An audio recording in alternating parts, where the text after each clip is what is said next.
Hello guys, this is CodeNCode and this is an upgrade of number theory course which I already have. I had created that number theory course like 5 or 6 years back, so a lot of things have changed. Not algorithms, of course. The way the questions are asked and the type of questions are asked and solved using these algorithms, a little bit changes are seen there. And also, of course, as I have grown in last 5 or 6 years, I think I can do a better job, a little bit better job than previously that I did, even though it was a great course.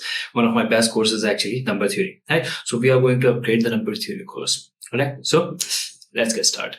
So we'll start with the number theory course overview, and we'll go through the course outline, that what we are going to cover as part of this course. All right. So let's get started. So we'll start with the very important primality test, and we'll learn the square root of n time complexity approach. Right.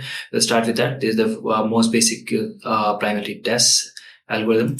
Then we'll move on to learn the prime factorization. Now you learn how you can find out whether given number is prime or not. Next thing is to factorize the number into the primes, right? Again, square root of n time complexity.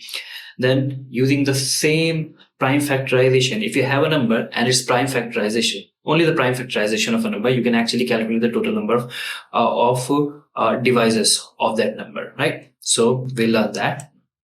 And after that, for primary test, one of the most commonly used algorithms, that is sieve of Eratosthenes. Hopefully, I'm pronouncing the name correctly. Sieve of Eratosthenes, and using which you can find out all the primes in range 1 to n in n log n time. Huge improvisation, right? And then we'll learn applications of sieve, of course, divisor count, prime factorization, divisor sum, etc. Right? Then we move on to binary exponentiation. Basically, you have to calculate a raised to power b, and you have to let's do it a raised to power n, and you have to do it efficiently. We can utilize binary exponentiation, which allows you to calculate a raised to power n in log n time. Right? And the same concept that you learn here, binary exponentiation, is used in matrix exponentiation, which is, I would say, is a bit complex concept of number theory. You can consider it medium hard level algorithm, right? And that is used to find out nth term of a recurrent relation, like Fibonacci number in log n time, right? So yeah, we'll learn binary exponentiation. My bad, not back. We'll learn binary exponentiation, and then we'll learn Euclidean algorithm to calculate GCD. So you can calculate GCD of two numbers A and B in logarithmic time. Then we'll learn modular arithmetic, which is very, very important concept to learn if you are going for competitive programming problems or just in general number theoretic problems, right? So we'll learn modular arithmetic, and then we'll learn about the modulo multiplicative inverse. Very interesting concept and used in many modular related problems, right? And of course, first we'll learn about it, and then we'll learn how you can implement the algorithm to find out MMI, that is modulo multiplicative inverse, right? Now, the next thing is binomial coefficient, right? And we'll learn using you will learn how you can calculate binomial coefficient using modulo inverse. Right. Of course, you can calculate it without this also, but in cases where you have to calculate binomial coefficient as it grows very fast, usually in those cases, you have to calculate binomial coefficient modulo certain number, and that's why we will utilize a modulo inverse here. Right. So binomial coefficient, we'll learn one of my favorites, a number theoretic function actually, ETF, the Euler-Stoichhian function. Right. So we'll learn what is Euler-Stoichhian function, of course, the introduction part and the application. Once we are done with that, we'll basically learn how you can find out ETF of a number n in square root of n time, right? And then we'll optimize this to find out ETF of all the numbers in range 1 to n using sieve algorithm. Again, it takes n log n time because sieve takes n log n time, right? Then of course, calculating GCD sum using sieve efficiently. So this is, you can say, one of the application of sieve algorithm, but kind of an advanced application, right? In a specific settings. So we learn this. I find it very interesting, which you can utilize to solve higher level problems. So that's why I have included this here.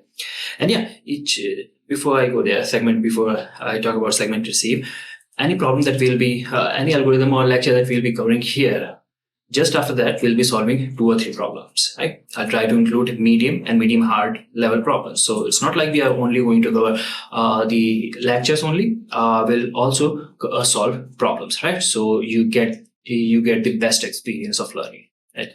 Because the best way to learn is to actually solve the problems. So we learn segmented sieve.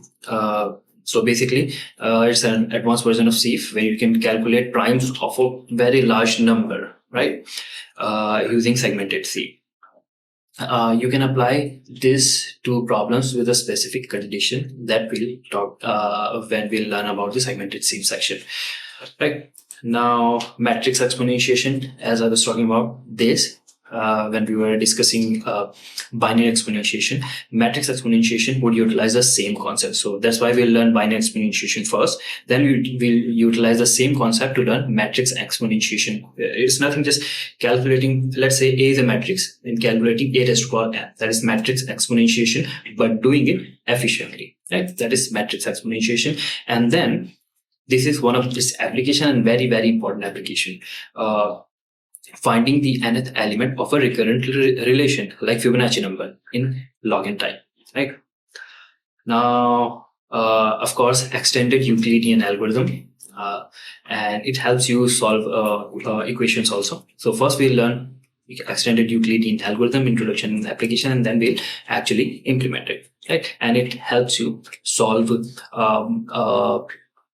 equation, LDEs, if I be very precise. LDE is linear Diophantine equations. So any equation with 2 or more variables, right, which only accepts integer solution. All right, so those are LDEs. So you can utilize an extended Euclidean algorithm to solve this. For example, 5x plus 3y is equals to 7. All right, so you can utilize extended Euclidean algorithm to solve that equation, to find solutions of that equation, right? And finally, we'll move on to LDEs, as I was talking about this. So linear Diophantine equations are those equations with 2 or more variables where we only accept the integral solution, only integer solution, all right? And we'll learn how you can solve LDEs, and this is asked in some of the questions, right? So of course we'll learn it, and then we'll learn CRT, that is your Chinese remainder theorem.